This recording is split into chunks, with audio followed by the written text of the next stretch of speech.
Hello everyone, कैसे हो। मैं रवि कुमार अपने इस चैनल पर आप सभी लोगों का स्वागत करता हूं। साथियों, आप लोग मस्त होंगे, ज़बरदस्त होंगे। मैं आज कराने वाला हूं द्वंद्व समास को कंप्लीट कराने वाला हूं। ठीक है, जो जितना आपका बचा हुआ है उसको मैं पूरा करा दूंगा। मैंने आपका 4 समास को कंप्लीट करा दिया हूँ छोटे छोटे वीडियो में, तो आप उसे जरूर देखेंगे। ठीक है, चलिए तो हम आज करेंगे द्वंद्व समास, 5वां समास द्वंद्व समास। ठीक है, चलिए। तो जो द्वंद्व समास, इस समास में दोनों पद प्रधान होता है। इस समास में दोनों पद प्रधान होता है। कैसे प्रधान, देखो। जैसे मैं यहाँ पर लिखा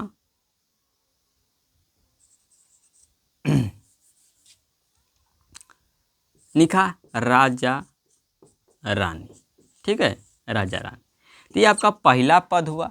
ठीक है, यह पहला पद हुआ, यह दूसरा पद। ठीक है,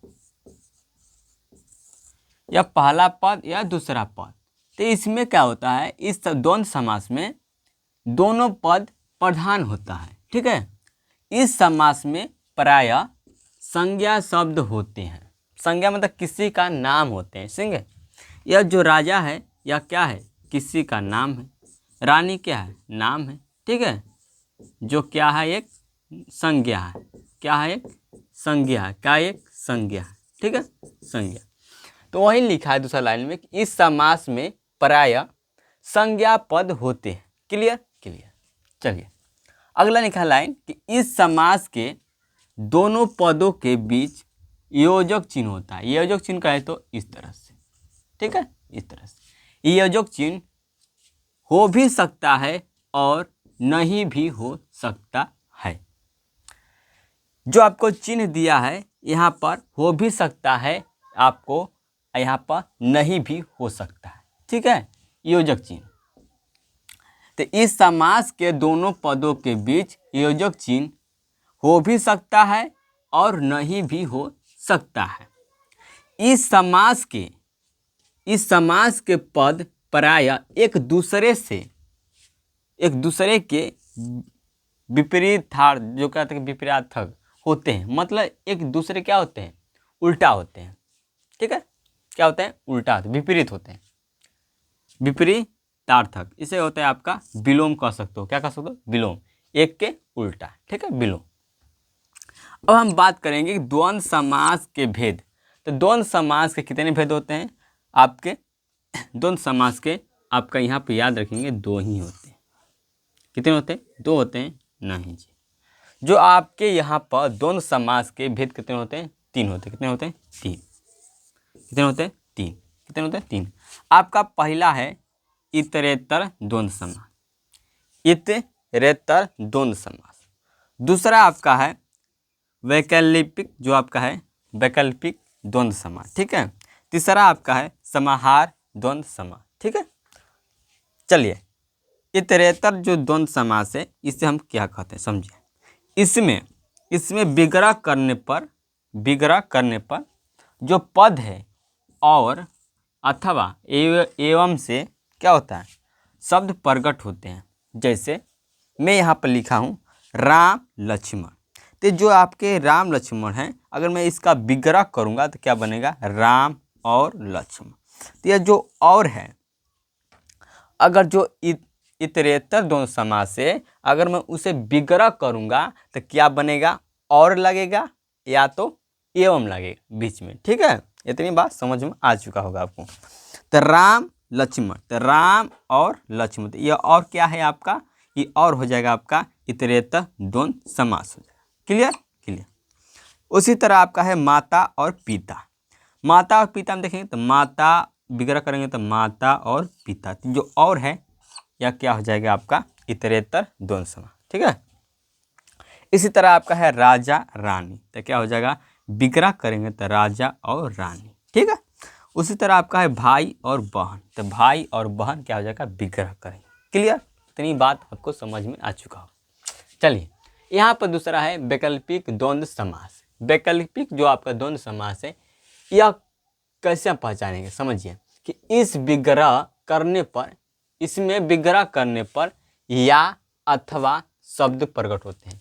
या तो आपको या आएगा या तो आपको अथवा आएगा, ठीक है, बीच में शब्द प्रकट होते हैं। देखिए जैसे मैं एग्जाम्पल लिखा हूँ कि धर्म अधर्म, धर्म और अधर्म, तो यहाँ पर अगर मैं विग्रह करूँगा तो क्या बनेगा, धर्म या अधर्म, क्या बनेगा, धर्म या अधर्म।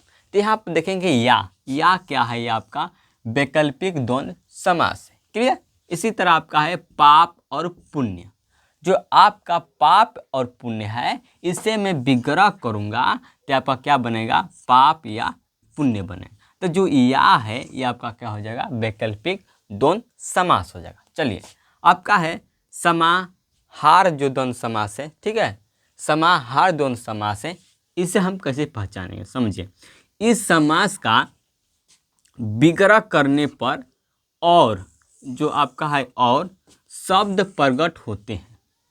इस समास का विग्रह करने पर और शब्द प्रकट होते हैं, ठीक है, और साथ में लेकिन दोनों पद मिलकर एक नया शब्द, नवीन मतलब होता है नया, ठीक है, नया अर्थ देते हैं, एक नया अर्थ देते हैं, ठीक है, लेकिन दोनों पद मिलकर एक नया अर्थ देते हैं, वही आपका हो जाएगा समाहार द्वंद्व समास। जैसे आपका है घोड़ा गाड़ी, क्या है, घोड़ा गाड़ी। अगर मैं इसे विग्रह करूं, क्या करूं, विग्रह मतलब होता है अलग अलग करना, ठीक है, एक सामान को मार के हथा, जैसे आपका है जैसे आपका होता है यहाँ पर, क्या समझे, यहाँ पर मान लो यह लोहा है, ठीक, लोहा को पीट कर मैंने क्या कर दिया, तोड़ दिया, तो आपका क्या हो जाएगा, विग्रह हो जाएगा, ठीक है, समझ में आ चुका। जैसे आपका यह ईंट है, या ईंट है आपका, ईंट है, ठीक है, ईंट है VIP, ठीक है, ये आपका ईंट है VIP। अगर मैं इसे तोड़ दूं तो अलग अलग क्या होगा, विग्रह हो गया, ठीक है, तो क्या होगा, विग्रह हो गया। तो यहाँ पर इस तरह क्या हो जाएगा आपका, यह हो जाएगा आपका समाहार द्वंद्व समास, ठीक है, विग्रह करना होता है, ठीक है। तो जो आपका घोड़ा गाड़ी है, इसे मैं विग्रह करूँगा तो क्या बनेगा, घोड़ा और गाड़ी, इसे हम कहते हैं बगधी, क्या कहते हैं, बगधी कहते हैं, ठीक है। चलिए दाल रोटी, अगर मैं इसे विग्रह करूँ तो क्या बनेगा, दाल और रोटी। तो जो और आ रहा है यह क्या हो जाएगा, समाहार द्वंद्व समास, ठीक है, जिसे हम कहते हैं आजीविका। जो आपका दाल रोटी क्या होता है, आजीविका होता है, ठीक है। अगर मैं सिंपल ट्रिक की बात करूँ, ट्रिक्स की बात करूँ, ट्रिक्स के बात करूँ तो सबसे आप यहाँ पे याद रखेंगे,